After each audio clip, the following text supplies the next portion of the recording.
abbaa, kan ilmaa, kan hafuura qulqulluun waaqa tokkoon ni amanna. Ameen. Kabajamoota jaalatamoota maatiiwwan Waaqayyoo Waaqayyoon kan jaalattan, Waaqayyoo isiniin kan jaalatu hordoftoonni chaanaalii keenyaa Wangeel Tuubii biyya keenya Itoophiyaa, biyya keenya ala kutaa biyyoota garaagaraatti argamtan akkam jirtu, akkam yoo nageessan, akkam turtanii. Guyyaa har'aatiin kan nu qaqqabsiise Waaqni keenya galannii fi ulfinni teessoo isaa Ariyaam irratti isaatiif haa ta'u jechaa. Akka fedhaa fi jaalala Waaqayyootti barumsa keenya walitti fufiinsaa waa'ee kadhannaa fi maal jennee akka kadhannu, yoom akka kadhannuu fi maal jennee akka kadhannu kan nu hubachiisu kutaa 19ffaa guyyaa har'aa kana kan walitti ilaallu gadda cimaa keessa teenyee kadhannaa kadhannuu jedha. Namoonni kallattii garaagaraatiin gadduu danda'u, miidhaan garaagaraa, rakkoon garaagaraa isaanirra gaafa qaqqabu namoonni gadduu danda'u jechaadha. Isa kanaatiif egaa gadda cimaa keessa teenyee gadda nutti dhufe kana keessaa bahuudhaaf kadhannaa kadhannuu kan jedhu koorsii waa'ee kadhannaa kutaa 19ffaa guyyaa har'aa kana waliitiin ni ilaalla. Kutaa 19ffaa keessatti namni yoom gadda, maaliif gadda, akkamitti gadda, gadda kana jalaa ba'uuf immoo maal gochuu qaba kan jedhu hanga dhuma viidiyoo kanaatti ilaaluudhaan barumsa guddaa sirraatti argachuu dandeessu. Miseensi haaraan Wangeel Tuubii taatan sabiskiraayibii gochuu akka hin daganne, miseensi haaraa dura jirtan immoo sheerii fi laayikii gochuudhaan akka nu hordoftan sin beeksisaa. Waaqni keenya nu gidduutti argamee akka nu barsiisu, akka nu gorsuu fi akka nu jajjabeessu fedhaaf jaalala isaa nuuf haa ta'u. Guyyaa har'aa kana namoonni kallattii garaagaraatiin gadduu danda'u. Gaddi gara isaaniitti dhufuu danda'a. Gadda kana jalaa immoo bahuudhaaf yookiin immoo jajjabaachuudhaaf kadhannaan isaan barbaachisu maalidha kan jedhu kutaa 19ffaadha guyyaa har'aa waliitiin kan laallu. Waaqni keenya, uumaan keenya waaqa ogummaa fi beekumsaa kan ta'e hunda keenya akka nu barsiisu, akka nu gorsu fedhaaf jaalala isaa nuuf haa ta'u. Warra gadda keessa jiran Waaqayyoon uumaan keenya nu haa jajjabeessu. Egaa keessumaa biyyi keenya yeroo ammaa kana gadda cimaa, rakkoo cimaa keessatti kan isheen argamtu.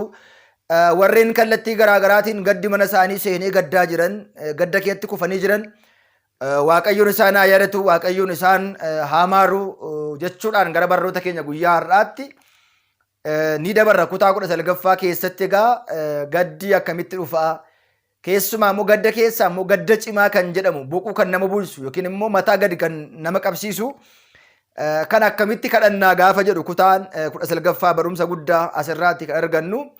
Egaa akkuma beekamu akkana jedha. Yaa'u yeroo hundumaa yeroo darbees kutaa 15ttis 16ttis 17ttis akkuma laallee waan hundumaa kan eegalu maqaa abbaa, kan ilmaa, kan hafuura qulqulluu waaqa tokko kan jedhu kadhannaa kana kadhannaa jechaadha. Yookiin immoo jalqaba diina keenya seexana ifannee kaayyoo fi karoora keenya dhimma kaane sanaaf fiixaan akka nuuf ba'uudhaaf mallatteeffannee eegalla jechaadha. Kanaaf egaa maal jedha? Waaqa jajjabinaa kan ta'e yookiin immoo waaqa jajjabeessaa kan ta'e uumaa koo Iyesuus Kiristoos ilma kee jaalatte yookiin immoo intala kee jaalatte sana lammii koo addunyaa kanarraati du'aatiin gargar bahuudhaan, du'aatiin gargar bahuu isheetiin, gargar bahuu isaatiin sababa kanaatiin gadda kana dagachuu, gadda kanarraa jajjabaachuu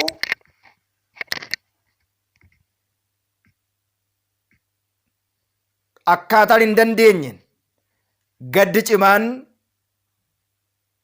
keessa koo seeneera.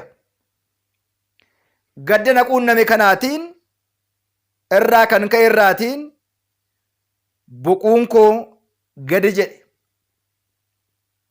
Abjuun koos, dadhabbinni koos, xaariin koos kantuu ta'eetu natti mul'ata. Waaqa gara laafessaa kan taate,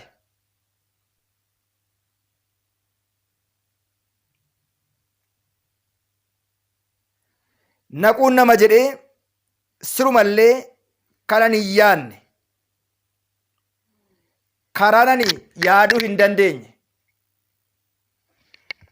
karaa ani yaaduu hin dandeenye dhiphinni kun waan na quunnameef jajjabina akka argachuu hin dandeenye.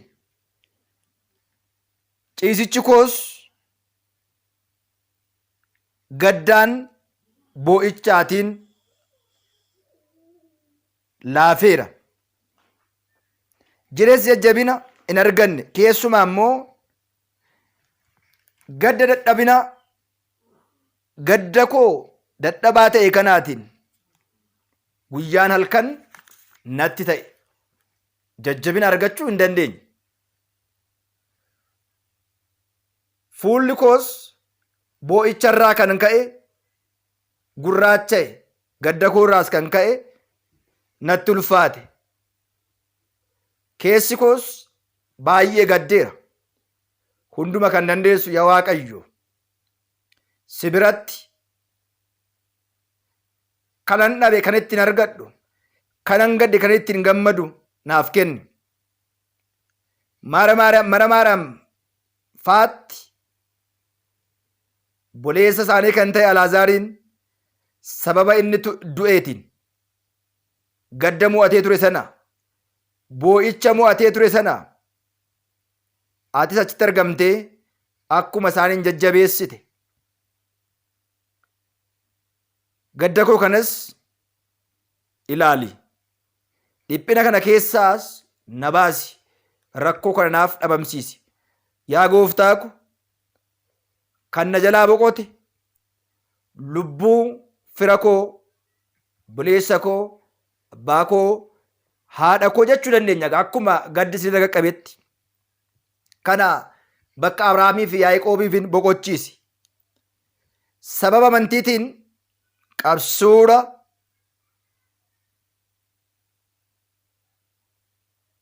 inni raawwate yaadiif yaa gooftaa ko, kadhannaadhaan yaadadhuun kan inni yaade hundumaa fiixaan baasiif. Qophii malee tasa du'uu isaatiin boqochuu isaatiin lubbuu isaa si'ooliin galchiin simadhu. Dhiifama godhiif yeroo hundumaa gannati irratti boqonnaa bara baraa akka inni argatuuf taasisi. Anis immoo cubbamaa kanan ta'e, yakkamaa kanan ta'e,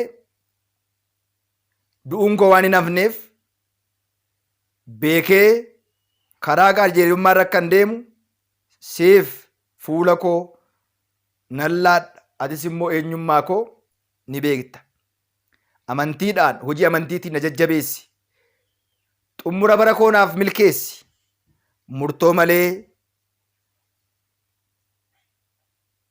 Murtoo keessa murtoo gaarii naaf taasisi.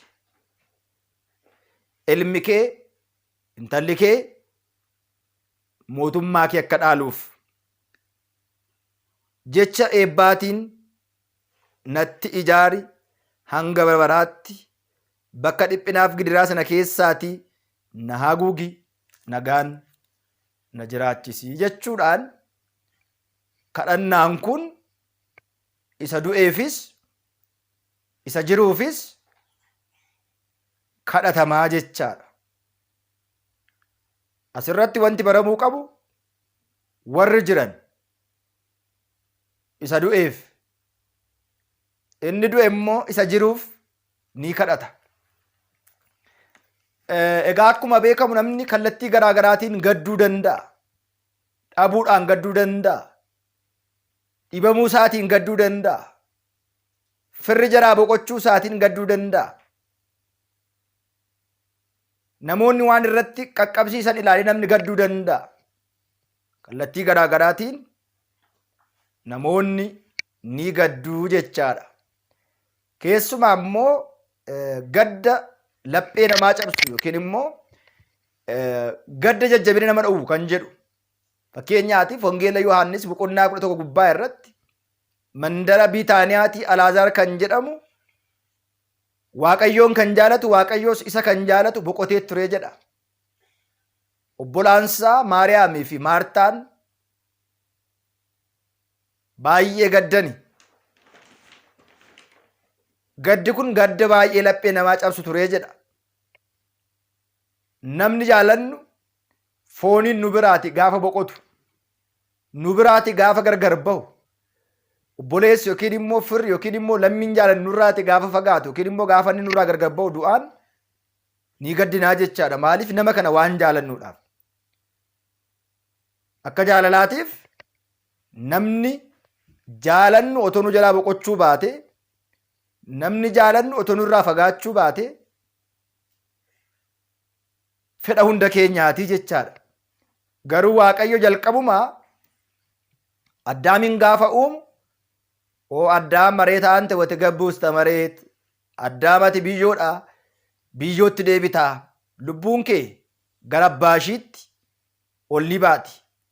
Ati immoo uumamni kee foonirraa uumamte maan ta'eedhaaf foon kee gara fooniitti, lubbuun kee gara waaqa ishiitti deebiti jechuudhaan Waaqayyo jalqaba Addaamitti himeera jechaadha. Kun eenyumaaf hin hafu beekaa wallaalaa, jaarsa jaartii, daa'ima xiqqoo otoo hin jedhiin Waaqayyo kallattii garaagaraatiin, umurii garaagaraatiin waamuu danda'a. Daa'ima taaniin waamuu danda'a. Dardaraaf qeerroof qarree taaniin waamuu danda'a. Ijoollee taaniin waamuu danda'a. Dargaggeessa dargaggeetti taanii Waaqayyoon waamuu danda'a. Kunis gadda laphee buusaa jedhameetu himama yookiin immoo ibsama jechaadha. Inni guddaan garuu, inni beekamuu qabu garuu gadda nama ta'ee kan hin gaddine hin jiru. Nama ta'ee kan hin gammanne hin jiru. Nama ta'ee kan hin arganne hin jiru. Nama ta'ee kan hin dhabne hin jiru. Nama ta'ee kan hin qoramne hin jiru. Nama ta'ee immoo qorumsa keessa kan hin baane hin jiru.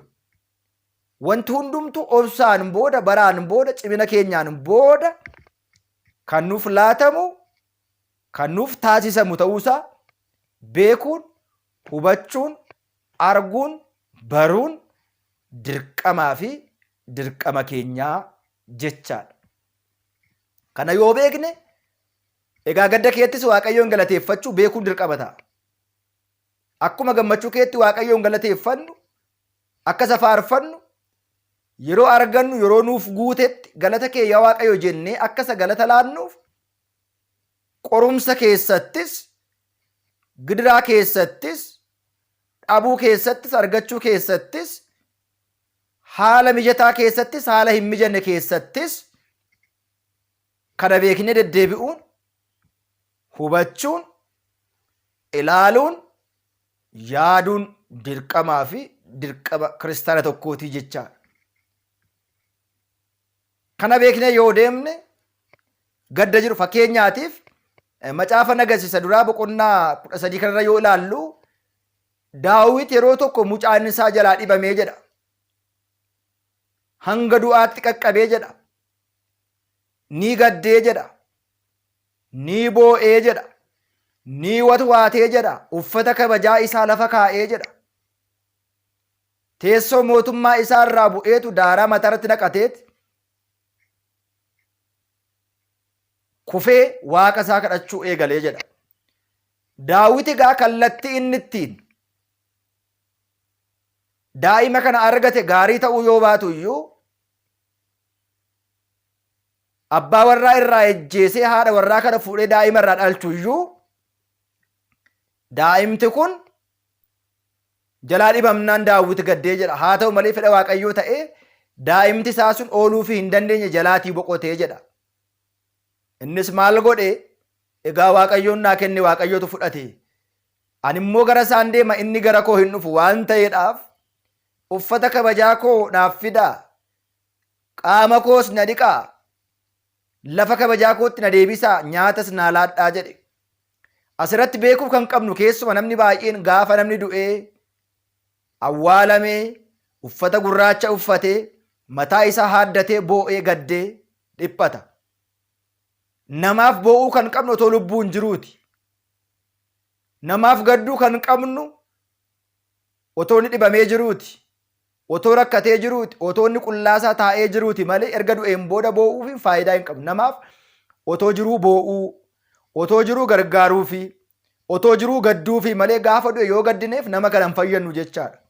Namoonni tokko tokko itti fakkeessuudhaaf gaafa jiran waliif diina ta'anii, gaafa jiran jibbanii, gaafa inni du'u immoo hiddiriif jedhanii qarshii hiddirii argachuuf jecha, hiddirii waan isaaniif kennuuf jecha, namni akka waan hin taasifamne isaan hin taasifamne jecha sobanii mataa isaanii haaddatanii uffata gurraacha kan uffatan baay'ooliin isaanii jiru jechaadha. Kiristaanni itti fakkeessee fakkaatee jiraachuu fi jiraachuu hin qabu. Kiristaanni maal gochuu qaba? Nama jiruuf gaafa jiru waan isa barbaachisu guutee fi waan danda'u raawwatee fi gadda isaa waliin hirmaatee yoo beela'e beeluu baasee fi yoo dheebotte dheebuu baasee fi gadduu qaba malee inni gaafa du'an walii boo'an sun isa du'e galchuu hin danda'u. Imimmaan keenya isa du'e sana gargaaruu hin danda'u. Du'a keessaas deebisuu akka hin dandeenye beekne kanaan hubannee cimnee dhaabbachuun dirqamaa fi dirqama kiristaanummaa keenyaa ta'uusaa baruun hunda keenyarra ni jira jechaadha. Kanas haa ta'u sana garuu gaddi daangaa qaba. Daangaa gaddaa sana yoo dabarre gaddi cimaan gadda cimaa dabalaa jedhama. Inni guddaan garuu as keessatti Waaqayyotu raawwate, Waaqayyotu immoo taasise. Waaqayyo boqochiise, Waaqayyo lubbuusaa haa maaru jennee kadhachuufi malee bo'uu keenyaan, gadduu keenyaan, dhiphachuu keenyaan, lafa gangalachuu keenyaatiin nama kanaan wanta nuti fayyannu tokkollee hin jiru.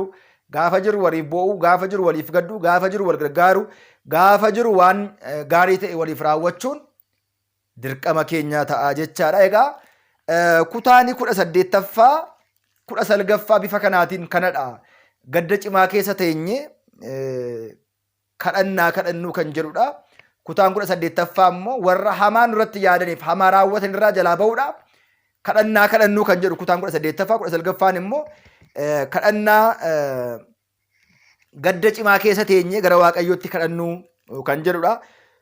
Kutaan 20ffaan immoo yeroo dhiphinaa yeroo gidiraa kadhannaa gara Waaqayyootti kadhannuu jedha. Kunis kanaan wal fakkaata. Yeroo gidiraa fi yeroo dhiphinaa kadhannaa gara Waaqayyootti kadhannu kan jedhu torbee kutaa 20ffaa waliin ni ilaalla. Kan nu barsiise kan nu gorse Waaqa abboolii keenyaaf galannii fi ulfinni teessoo isaa Aariyaam irratti isaaf haa ta'u. Waaqayyo isin faana ta'u hunduma keenya gadda hamaa, rakkoo hamaa, dhiphina hamaa Waaqayyoon nu haa baraaru. Nagaan turaa kutaan 20ffaa torbee dhuftu itti fufaa jechaadha. Kan nu barsiise kan nu gorse kan nutti ori'e Waaqa abboolii keenyaaf galannii fi ulfinni teessoo isaa Aariyaam irratti isaaf haa ta'u.